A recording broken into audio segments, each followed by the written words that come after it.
Hello guys, welcome back to my YouTube channel. आज की video के अंदर हम एक क्वेश्चन पेपर डिस्कस कर रहे हैं आपका मेडिकल सर्जिकल नर्सिंग का।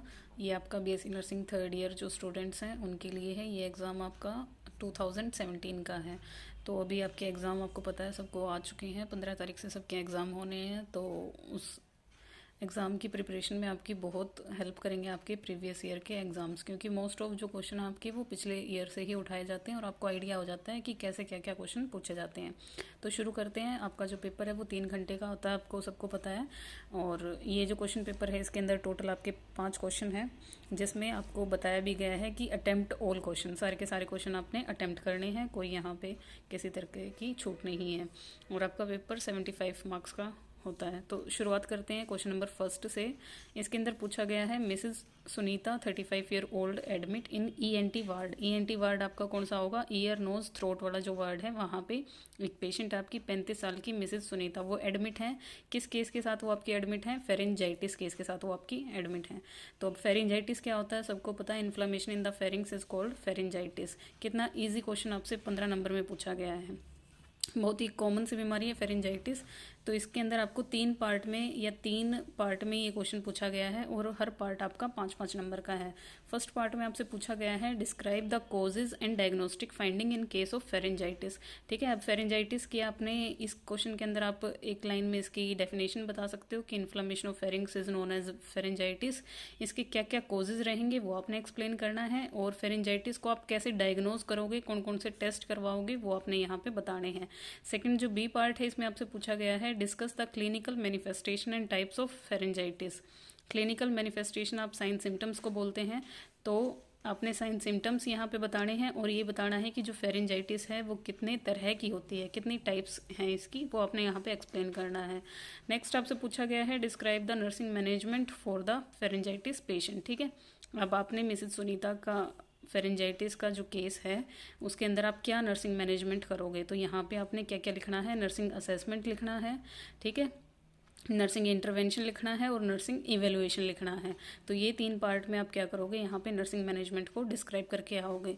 सेकंड जो क्वेश्चन है उसके अंदर देखिए आपसे क्या पूछा है। Miss Rishu 30 year old admit in neurology ward. यहाँ आपका जो पेशेंट है अब ये न्यूरोलॉजी वार्ड के अंदर एडमिट है। 30 ईयर इसकी एज है और क्या चीज़ के साथ या किस चीज़ का केस आपका? ये मेनिंजाइटिस का केस है। तो देखिए मेनिंजाइटिस भी कितनी इजी सी डिजीज़ आपसे यहाँ पूछी गई है। मेनिंजाइटिस आपका क्या होता है?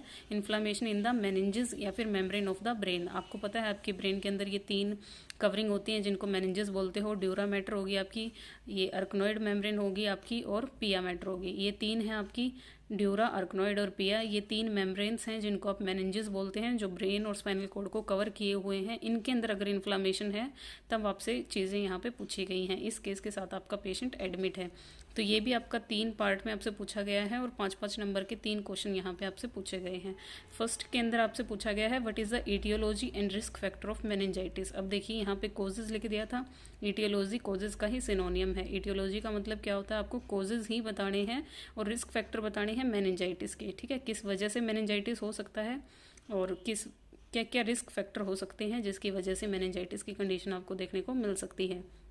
बी पार्ट में आपसे पूछा गया है discuss the pathophysiology along with the clinical manifestation of meningitis. यहाँ पे अब आपसे पैथोफिजियोलॉजी पूछ रखी है, कैसे कैसे ये डिजीज़ प्रोग्रेस करती है। साथ में आपसे साइन सिम्टम भी सेकंड पार्ट में पूछे गए हैं। थर्ड पार्ट में आपसे पूछा गया है explain the medical and nursing management. ऊपर वाले क्वेश्चन में आपसे सिर्फ नर्सिंग मैनेजमेंट पूछी थी, यहाँ पे आपसे मेडिकल मैनेजमेंट भी पूछी है। मेडिकल मैनेजमेंट के अंदर आप दवाइयाँ लिखोगे, जो भी दवाइयाँ मेनिंजाइटिस के पेशेंट को दी जाती हैं वो सारी आप यहाँ पे लिखोगे। और नर्सिंग मैनेजमेंट लिखोगे कि क्या आपने असेस किया, क्या डायग्नोसिस बनाए और क्या आपने इंटरवेंशन दी। तो नर्सिंग मैनेजमेंट को अटेम्प्ट करने के यही 3 तरीके होते हैं। अपने असेसमेंट लिखनी है, डायग्नोसिस लिखने हैं और इंटरवेंशन लिखनी है।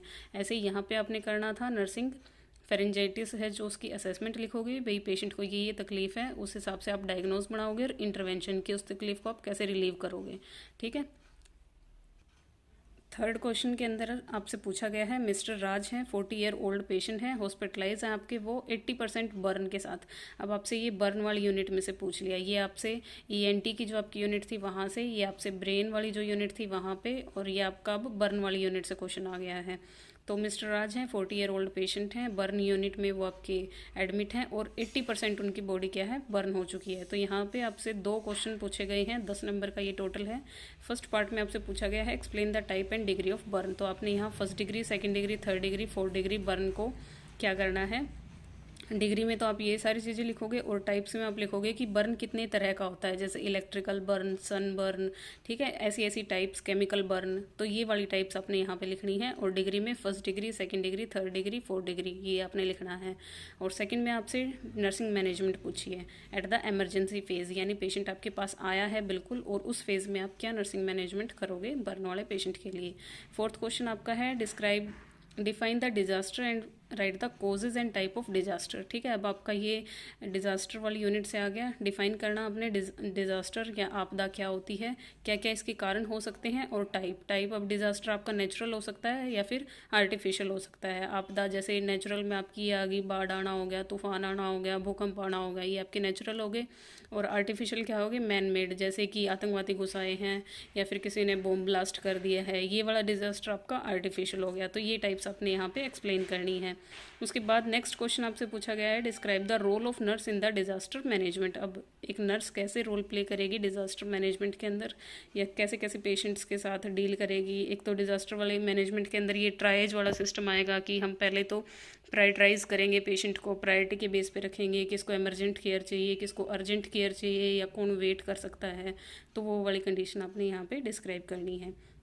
क्वेश्चन नंबर 5 है अब आपका, इसके अंदर आपको कितने दिए गए हैं, 1 2 3 4 5 6 7 आपसे यहाँ 7 आपको क्वेश्चन दिए गए हैं, जिनमें से आपने सिर्फ 5 ही करने हैं और 5-5 नंबर का ईच क्वेश्चन है आपका। ठीक है, तो सबसे फर्स्ट में आपसे पूछा गया है role of occupational health nurse. ठीक है, आपने यहाँ पे रोल डिस्क्राइब करना है। रोल वाला जो क्वेश्चन है उसमें आप कैसे लिख के आते हो नर्स के रोल, तो इसमें आप लिखते हो कि nurse as a caregiver, advisor, as a manager, तो ऐसे रोल आपने एक्सप्लेन करने होते हैं। और ऑक्यूपेशनल नर्स कौन सी होती है, मतलब कोई भी इंसान जहाँ पे काम कर रहे हैं उस वर्क एरिया पे वो कैसे उनकी हेल्प करती है। नेक्स्ट आपसे पूछा गया है मेंस्ट्रुअल डिसऑर्डर, जो फीमेल रिप्रोडक्टिव वाली यूनिट है वहाँ से पूछा गया है मेंस्ट्रुअल डिसऑर्डर्स के बारे में। इसके ऊपर मैंने अलग से एक वीडियो बना रखी है, आप चैनल पे देख सकते हो, एबनॉर्मलिटी ऑफ मेंस्ट्रुअल साइकिल करके लिख रखा है। तो वो मेंस्ट्रुअल डिसऑर्डर आपने यहाँ पे एक्सप्लेन करने हैं, जिसके अंदर ओलिगोमेनोरिया, पोलीमेनोरिया, हाइपरमेट्रोपिया, मेनोरेजिया, ये वाली सारी कंडीशन आपने यहाँ पे लिखनी है। थर्ड आपसे पूछा गया है थ्योरी ऑफ एजिंग। ठीक है, एजिंग की थ्योरीज आपने एक्सप्लेन करनी है। फोर्थ आपसे कैंसर वाली यूनिट से क्वेश्चन पूछा गया है, जो है आपका कीमोथेरेपी। ठीक है, कीमोथेरेपी क्या होती है, वो ड्रग्स जो कैंसर को ट्रीट करने के लिए दी जाती हैं, वो वाली। नेक्स्ट आपसे पूछा गया है ocular emergencies and their prevention. ठीक है, ओकुलर इमरजेंसी, अब ये आई वाली यूनिट से आपका क्वेश्चन आ गया। ठीक है, आँख से रिलेटेड कौन कौन सी इमरजेंसी कंडीशन हो सकती हैं और कैसे उनको प्रिवेंट किया जा सकता है, ये आपसे पूछा है। नेक्स्ट आपका क्वेश्चन है स्कोप ऑफ इमरजेंसी नर्सिंग। ठीक है, इमरजेंसी जो नर्सिंग है उसमें क्या क्या स्कोप है, यानी किस किस फील्ड में आगे जॉब मिल सकती है, वो आपसे पूछा गया है। नेक्स्ट आपसे पूछा गया है physical setup of the critical care unit. ठीक है, जो आपकी आईसीयू होती है, क्रिटिकल इंटेंसिव केयर यूनिट होती है, उसका जो फिजिकल सेटअप है वो कैसा होता है, यानी वहाँ पे कितने बेड होते हैं, कितने बेड मतलब कितना फर्नीचर से लेके स्टाफ तक हर चीज़ आपने वहाँ पे बतानी है। ठीक है, फिज़िकल सेटअप में कितना वो रूम होना चाहिए, कितना उसका टेम्परेचर होना चाहिए, कितनी उसमें लाइटिंग होनी चाहिए, कैसी वहाँ पे वेंटिलेशन होनी चाहिए, ये सारी चीज़ें आपने इस क्वेश्चन के अंदर बतानी है। तो आई होप आपके लिए ये क्वेश्चन पेपर यूज़फुल रहे आगे आने वाले एग्ज़ाम के लिए, और अच्छे से अपनी प्रिपरेशन करिएगा सारे। All the best. So thank you guys, मिलते हैं नेक्स्ट वीडियो के अंदर नेक्स्ट टॉपिक के साथ।